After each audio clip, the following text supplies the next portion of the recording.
What's up guys, this is Manga from the Western Crab Guy channel. Really? Really? Wait a minute guys. Like I was saying before that happened. Welcome to my new series. This the series where I don't really know what to name it. But this is where the series where I go over some science video and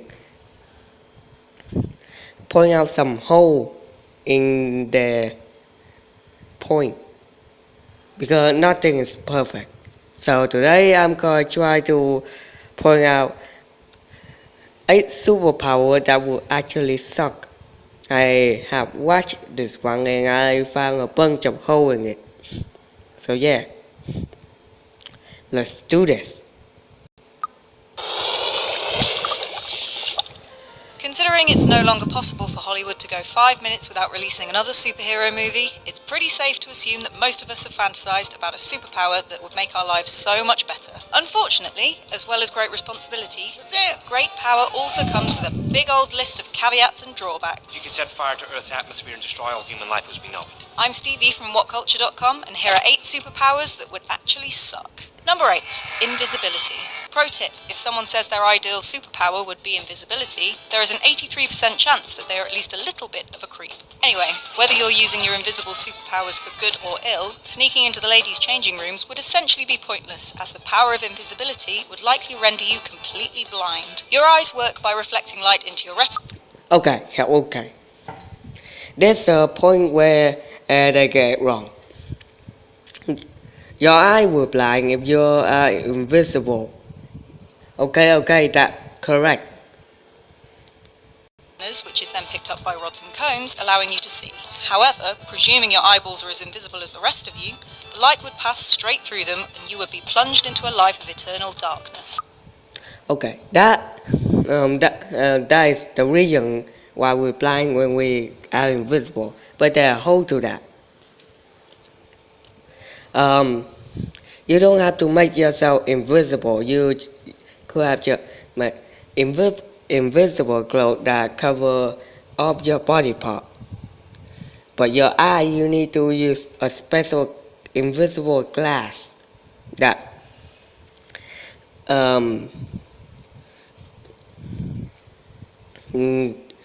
light doesn't have to pass through you. They can bend through you.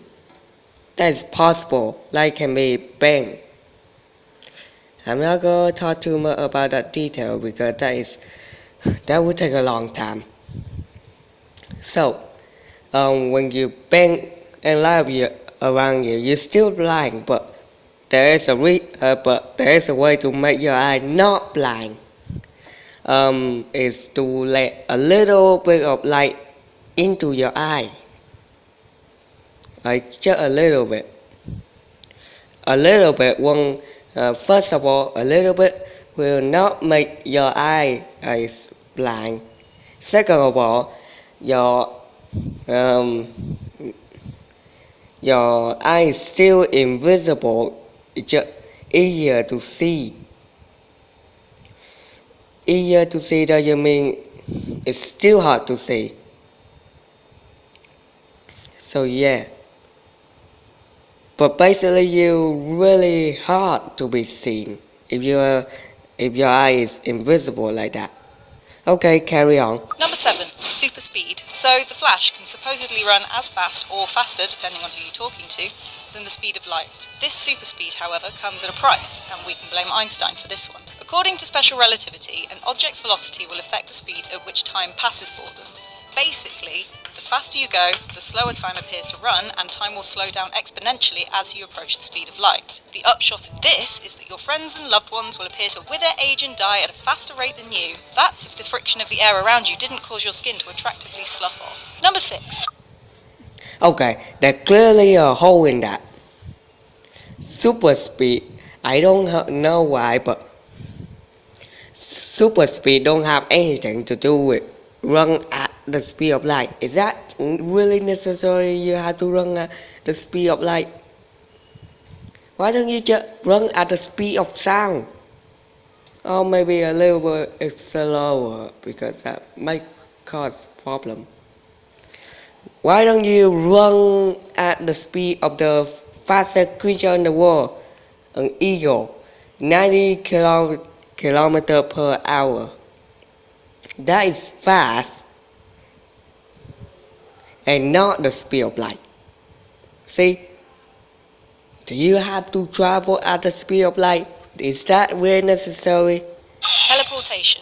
Okay, so super speed is a no-go, but surely teleportation gets rid of those problems? No! Short of breaking your atoms down and physically mailing them to your destination, teleportation would work by disintegrating you at one end, sending the information to your destination, and using it to build an exact replica of you. This all leads to the inevitable existential crisis that goes along with being a copy of a copy of a copy, and you still wouldn't be able to transport yourself instantaneously, because nothing, not even information, can travel faster than the speed of light. Number one, first thing first. That is one way of teleporting. And wait a minute, guys. Never mind about that, guys. Like I was saying, destroy your atom over here and recreate it at other end. That is not a copy of you. Scientifically, that is you. Yeah, a guy have explained that. Second of all, that is not the only way of teleport.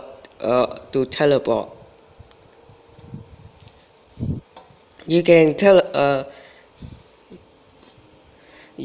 also teleport by bending space-time. Wait a minute, guys. Okay, like I was saying. Damn it! Okay, like I was saying before, we got really interrupted by my friend. That is not the only way of teleportation.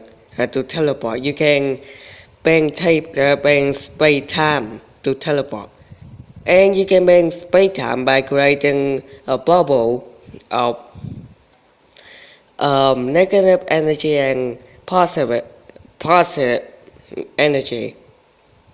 Negative energy sounds like something that is not realistic but real.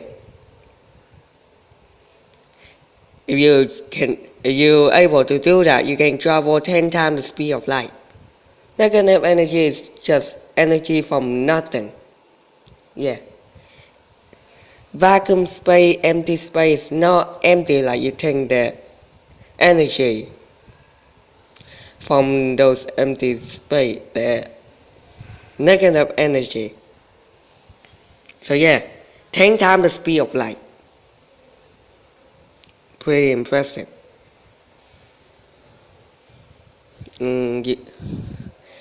The other way to bend space-time, but that's the easier way.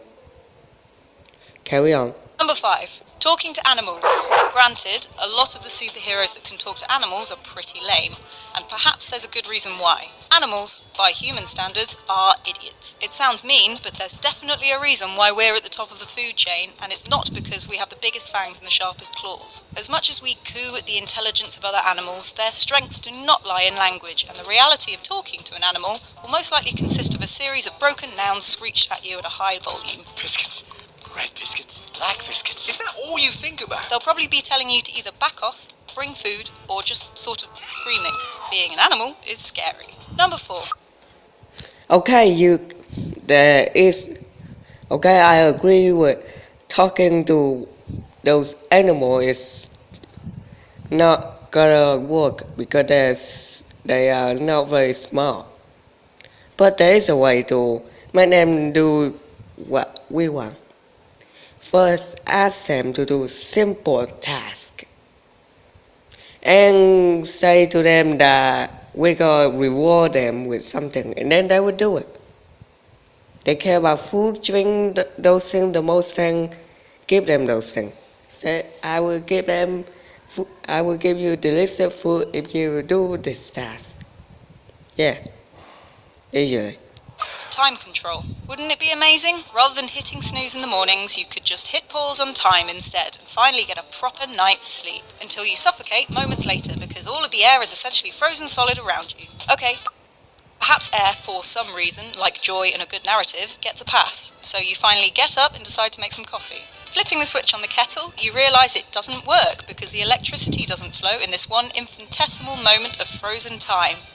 It doesn't matter anyway because the water won't come out of the tap, your phone, your car and your lights don't work. You've basically sent yourself back to the Middle Ages but without anyone to talk to. Number 3. Okay, that is very, very weird. First of all, time control doesn't mean all you can do is stop time. Time control meaning you have the total control of time. You can speed it up, slow it down, and stop it. Second of all, stop time at one place doesn't mean in time doesn't move at other place.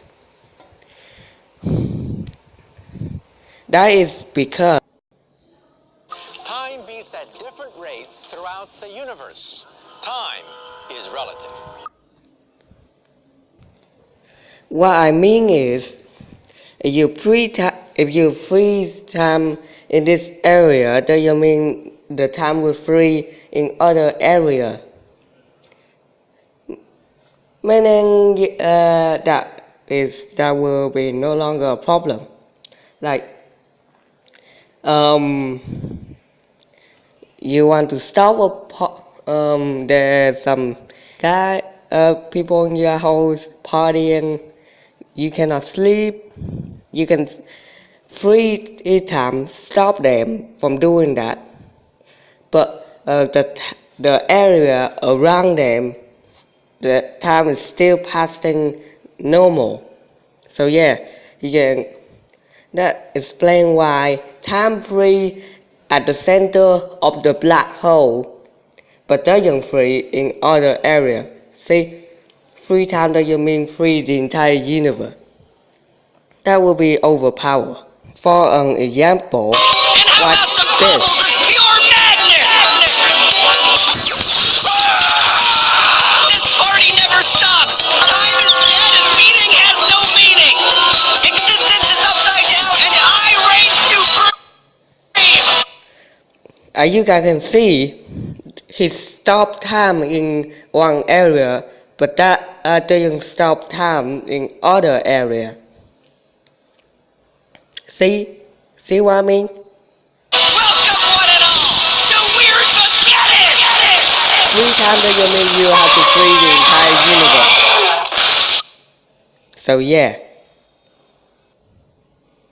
Impervious to pain. Pain is your defense mechanism against damage. Just a flesh wound. If it felt really, really lovely to leave your hand on the stovetop, it would very soon not be a hand and a charred stump instead. Resistance to pain would mean that you could continue to walk menacingly towards your opponent on the battlefield, but it would also turn you into a quivering mass of broken bones and brain damage within the month. No pain! No pain! No pain! So instead of thinking of pain as a weakness, think of it as a superpower in itself. It's basically one of the most sophisticated damage report systems in the world. Number 2. I couldn't agree more on that. Super strength. Well, it would certainly make carrying your shopping home a bit easier, but superhuman strength would, by and large, suck. Let's not beat about the bush here, I'm mainly talking about sex. The orgasm, when studied in MRI machines, appears to involve the spasmic loss of muscle control similar to an epileptic fit. Now suppose you go to lovingly run your fingers through your partner's hair when the big O hits. You probably run the risk of ripping their head clean off, always a mood killer. Even if you nobly abstain from earthly pleasures in order to use your strength for superhero stuff, you are still, unfortunately, at the mercy of the laws of physics. Say some children are trapped beneath a huge boulder. Keeping your back straight, important, you throw all of your strength into lifting it clear, whereupon you are promptly driven into the earth as the boulder's entire weight is focused through your 2 narrow feet. And you can forget about stopping that runaway train. Chances are you'll just barrel straight through it like a tennis racket through jelly. Number 1. Flight. Most of us I couldn't agree fantasize more on about that thing. soaring among the birds. It would, however, be probably one of the most unpleasant experiences of your life. You'll need an air supply and maybe a windshield to stop errant birds from ripping you in half, The video and perhaps a navigation system. Oh my god, Congratulations, you almost 15 minutes. Got to stop.